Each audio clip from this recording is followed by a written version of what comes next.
जान लेते हैं करवा चौथ पूजा के मंत्र। ओम शिवाय नमः से पार्वती का, ओम नमः शिवाय से शिव का, ओम षण्मुखाय नमः से कार्तिकेय का और गणेशाय नमः से गणेश जी तथा ओम सोमाय नमः से चंद्रमा का इस दिन पूजन करें। करवों में लड्डू का नैवेद्य रखकर उसे भगवान को अर्पित करना चाहिए। एक लोटा, एक वस्त्र और एक विशेष करवा दक्षिणा के रूप में अर्पित करके पूजन समापन किया जाता है। इस दिन करवा चौथ व्रत की कथा पढ़ें या फिर सुनें। करवा चौथ व्रत का हिंदू धर्म में विशेष महत्व होता है। करवा चौथ शब्द दो शब्दों से मिलकर बना है। करवा यानी कि मिट्टी का बर्तन और चौथ यानी कि चतुर्थी।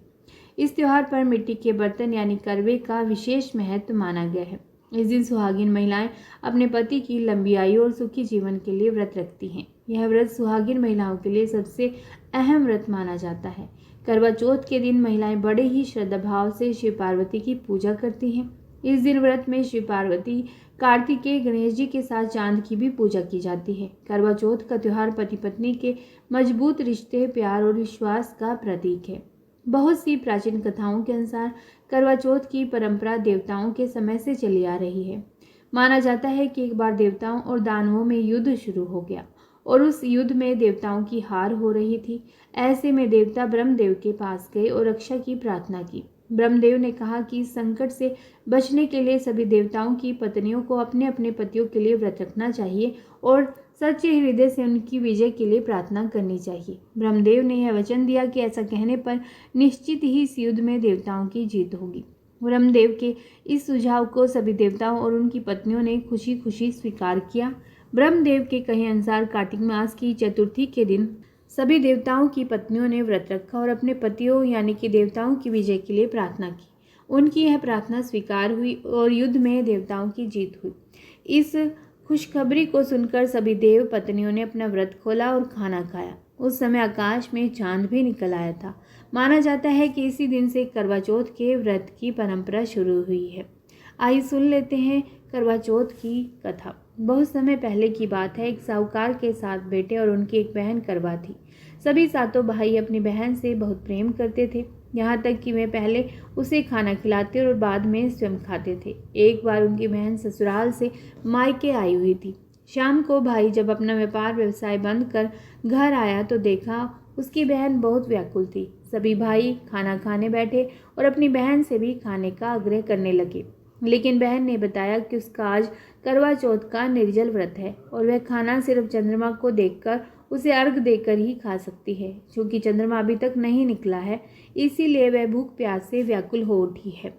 सबसे छोटे भाई को अपनी बहन की हालत देखी नहीं जाती और वह दूर पीपल के पेड़ पर एक दीपक जलाकर चलने की ओट में रख देता है। दूर से देखने पर वह ऐसा प्रतीत होता है जैसे चतुर्थी का चांद उदित हो रहा हो। इसके बाद भाई और अपनी बहन को बताते हैं कि चांद निकल आया है, तुम उसे अर्घ देने के बाद भोजन कर सकती हो। बहन खुशी के मारे सीढ़ियों पर चढ़कर चांद को देखती हैं, उसे अर्घ देकर खाना खाने बैठ जाती है। वह पहला टुकड़ा मुंह में डालती है तो उसे छींक आ जाती है, दूसरा टुकड़ा डालती है तो उसमें बाल निकल आता है और जैसे ही तीसरा टुकड़ा मुंह में डालने की कोशिश करती है तो उसके पति की मृत्यु का समाचार उसे मिलता है।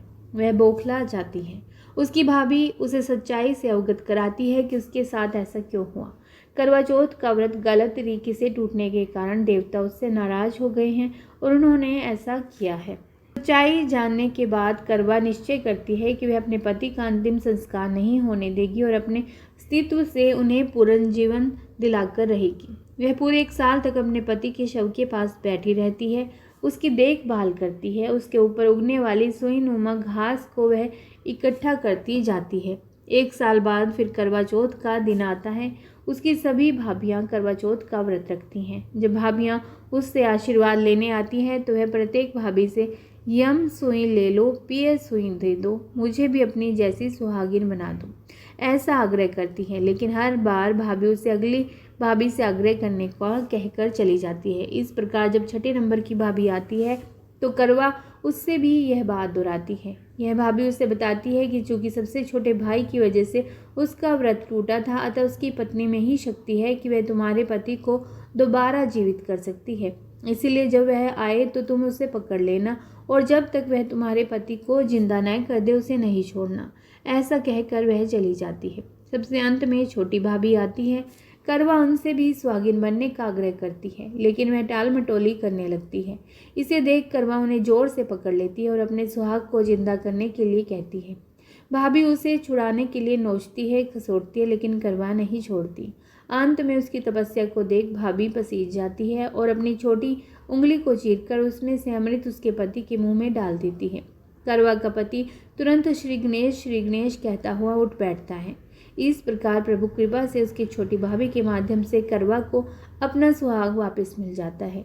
हे श्री गणेश माँ गौरी, जिस प्रकार करवा को चिर सुहागन का वरदान आपसे मिला है, वैसे ही सब सुहागिनों को मिले। आइए सुनते हैं करवा चौथ व्रत की दूसरी कथा। एक ब्राह्मण के 7 पुत्र थे और वीरावती नाम की इकलौती पुत्री थी। 7 भाइयों की अकेली बहन होने के कारण वीरावती सभी भाइयों की लाडली थी और उसे सभी भाई जान से बढ़कर प्रेम करते थे। कुछ समय बाद वीरावती का विवाह किसी ब्राह्मण युवक से हो गया। विवाह के बाद वीरावती मायके आई और फिर उसने अपनी भाभीियों के साथ करवा चौथ का व्रत रखा, लेकिन शाम होते होते वह भूख से व्याकुल हो उठी। सभी भाई खाना खाने बैठे और अपनी बहन से भी खाने का आग्रह करने लगे, लेकिन बहन ने बताया कि उसका आज करवा चौथ का निर्जला व्रत है और वह खाना सिर्फ चंद्रमा को देखकर उसे अर्घ देकर ही खाएगी। लेकिन चंद्रमा अभी तक नहीं निकला है, इसीलिए वह भूख प्यास से व्याकुल है। वीरावती की यह हालत देखकर उसके भाइयों से देखी नहीं गई और फिर एक भाई ने पीपल के पेड़ पर एक दीपक जलाकर चलने की ओट में रख दिया। दूर से देखने पर वह ऐसा लग रहा था कि जैसे चांद हो। फिर एक भाई ने आकर वीरावती को कहा कि चांद निकल आया है, तुम उसे अर्घ देने के बाद भोजन कर लो। बहन खुशी के मारे सीढ़ियों पर चढ़कर चांद को देखा और उसे अर्घ देकर खाना खाने बैठ गई। उसने जैसे ही पहला टुकड़ा मुंह में डाला तो उसे छींक आई, दूसरा टुकड़ा डाला तो उसमें बाल निकल आया। इसके बाद उसने जैसे ही तीसरा टुकड़ा मुंह में डाला तो उसके पति की मृत्यु का समाचार उसे मिल गया। उसकी भाभी उसे सच्चाई बताती है कि उसके साथ ऐसा क्यों हुआ। करवा चौथ का व्रत गलत तरीके से टूटने के कारण देवता नाराज हो गए और एक बार इंद्रदेव की पत्नी इंद्राणी करवा चौथ के दिन धरती पर आई और वीरावती उनके पास गई और अपने पति की रक्षा के लिए प्रार्थना की। देवी इंद्राणी ने वीरावती को पूरी श्रद्धा और विधि विधान से करवा चौथ का व्रत करने के लिए कहा। इस बार वीरावती पूरी श्रद्धा से करवा चौथ का व्रत रखती है। उसकी श्रद्धा और भक्ति देखकर भगवान प्रसन्न हो गए और उन्होंने वीरावती को सदा सुहागिन का आशीर्वाद देते हुए उसके पति को जीवित कर दिया। इसके बाद से महिलाओं का करवा चौथ व्रत पर अटूट विश्वास होने लगा। करवा चौथ में जो बायना निकाला जाता है वह इस प्रकार से है। इसके लिए एक साड़ी, ब्लाउज, पेटीकोट, रुमाल, लौंग, चूड़ा, काजल, बिंदी, रोली, मेहंदी, रिबन यानी कि 16 श्रृंगार की सामग्री, एक करवा, दक्षिणा, रुमाल, नारियल, करवा चौथ व्रत की कथा या चौथ माता की एक पुस्तक, यह भी आप भेंट कर सकते हैं।